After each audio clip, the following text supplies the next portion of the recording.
আসসালামু আলাইকুম। আজকের রেসিপিতে থাকছে ডিম বিরিয়ানি। মাংসের বিরিয়ানি তো অনেক খেয়েছি, আজকে চলুন ডিম বিরিয়ানি করে দেখাই।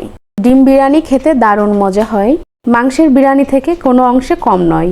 প্রতিদিনের রেসিপির মতো আজকের রেসিপিটাও খুব সহজ করে দেখিয়েছি। আপনারা চাইলে ঝটপট এই ডিম বিরিয়ানিটা রান্না করে খেতে পারেন। নতুন রাঁধুনিদের জন্য এই রেসিপিটা খুব সহজ করে দেখিয়েছি। আশা করি আমার এই ভিডিওটা আপনাদের কাছে খুবই ভালো লাগবে। ভিডিওটা স্কিপ না করে পুরো দেখার চেষ্টা করবেন। ডিম বিরিয়ানি তৈরি করার জন্য আমি প্রথমে 4টা ডিম আগে থেকে সিদ্ধ করে খোসা ছাড়িয়ে নিয়েছি, আর সাথে 3টে আলু কেটে দিয়েছি। আপনারা চাইলে আলুর পরিবর্তে ডিম বাড়িয়ে নিতে পারেন। হাফ টেবিল চামচ লবণ দিয়ে দিলাম, তারপর ডিমের সাথে আর আলুর সাথে লবণগুলো ভালো করে মাখিয়ে নিব। চুলায় একটা ফ্রাই প্যান বসায় দিয়ে কিছুটা তেল দিয়ে তেলটা গরম হয়ে যাওয়ার পরে ডিমগুলো দিয়ে দিচ্ছি, আর আলুগুলো ডিমের সাথে ভালো করে ভেজে নিব। ডিমে হালকা ব্রাউন কালার চলে আসলে নামিয়ে নিব। এখন ওই তেলের ভিতরে আগে থেকে ধুয়ে রাখা পোলাও চাল ভেজে নিব। আমি এখানে হাফ কেজি চিনি গুঁড়া পোলাও চাল নিয়েছি। এখন চালটাকে ভালো করে ভেজে নিব। চিনি গুঁড়া চাল আগে থেকে এইভাবে একটু ভেজে নিলে একটার সাথে একটা বিরিয়ানি লেগে যাবে না।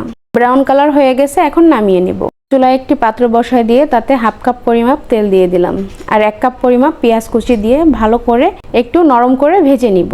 পেঁয়াজগুলো নরম হয়ে গেলে এখানে আমি কয়েকটি দারচিনি, এলাচ আর কয়েকটা তেজপাতা দিয়ে দিলাম। এখন ভালো করে পেঁয়াজের সাথে ভেজে নিব। পেঁয়াজগুলো হালকা ব্রাউন কালার হয়ে গেলে 1 চা চামচ পেঁয়াজ বাটা, 1 চা চামচ রসুন বাটা, 1 চা চামচ আদা বাটা, 1 চা চামচ শুকনো মরিচ বাটা দিয়ে দিলাম। তারপর সবকিছু একটু ভালো করে কষিয়ে নিব। তারপর 2 মিনিট কষিয়ে নেওয়ার পর হাফ চা চামচ ভাজা জিরার গুঁড়া দিয়ে দিলাম, হাফ চা চামচ ধনিয়ার গুঁড়া, 1 চা চামচ লবণ দিয়ে দিলাম। তারপর এইগুলোকে ভালো করে মশলার সাথে মিশিয়ে কষিয়ে নিব। আজকে আমি ডিম বিরিয়ানিতে রাঁধুনি রেডিমিক্স মশলাটা ব্যবহার করতেছি। অর্ধেকটা দিয়ে দেব, পুরোপুরি না। আমি হাফ কেজি চালের সাথে অর্ধেকটা মশলা দিয়ে দিলাম। 1 কেজি চাল রান্না করলে পুরোটাই দেওয়া লাগতো। 2টা পাকা টমেটো আগে থেকে পেস্ট করে রেখেছিলাম ব্লেন্ডারে, সেটা দিয়ে দিলাম। এখন সবকিছু ভালো করে একসাথে কষিয়ে নেব কিছু সময়। মশলার উপর থেকে যখন তেলগুলো উঠে আসবে তখন আমি ভেজে রাখা ডিম আর আলু দিয়ে দিলাম। এখন ডিম আর আলু মশলার সাথে ভালো করে কষিয়ে নিব। রান্না করার ক্ষেত্রে মোস্ট ইম্পর্টেন্ট হলো মশলাটা ভালো করে কষানো। এখন আমি 1 কাপ পরিমাপ পানি দিয়ে দিলাম। মশলাও কষানো হবে আর আলুটাও সিদ্ধ হয়ে যাবে। মশলার সাথে আলুগুলো আমি 10 মিনিটের মতো কষিয়ে নিয়েছি। মশলা ভালো মতো না কষিয়ে নিলে পরে খাবার থেকে কাঁচা মশলার গন্ধ আসে। এখন আমি ডিমগুলো উপর থেকে উঠিয়ে রাখবো, কারণ ডিমগুলো নরম থাকে। চাউলের সাথে ডিম কষাতে গেলে ভেঙে যাবে।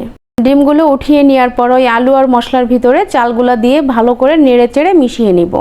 এখন মশলার সাথে চালগুলা একটু কিছু সময় কষিয়ে নিব, যাতে মশলা আর চালগুলা ভালো করে মিলে যায়। আমি 5 মিনিট ধরে মশলার সাথে চালগুলা কষিয়ে নিয়েছি। এখানে আমি হাফ কেজি চালের সাথে 4 মগ পানি দিয়েছি, মানে 1 কেজির থেকে একটু বেশি, কারণ চিনি গুঁড়া চাল সিদ্ধ হতে বেশি টাইম লাগে না। কয়েকটি কাঁচামরিচ দিয়ে দিলাম, অল্প পরিমাণের কাজু বাদাম বাটা দিয়ে দিলাম। তারপর সবকিছু একসাথে ভালো করে মিশিয়ে নিব। এখন ঢাকনা দিয়ে 10 মিনিটের মতো জাল করে নিব। 10 মিনিট পরে আমি আবার একটু নাড়াচাড়া দিয়ে নিচ্ছি, যাতে উপরের চালটা ফুটে যায়। এই পর্যায়ে আমি দেখিয়ে দিচ্ছি চালটা 80% সিদ্ধ হয়ে গেছে।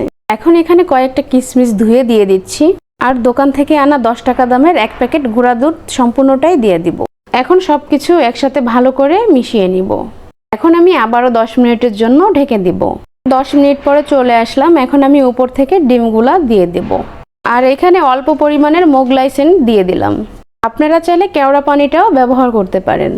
এখন আমি আবারও 10 মিনিটের জন্য দমে রেখে দিব। 10 মিনিট পরে চলে আসলাম।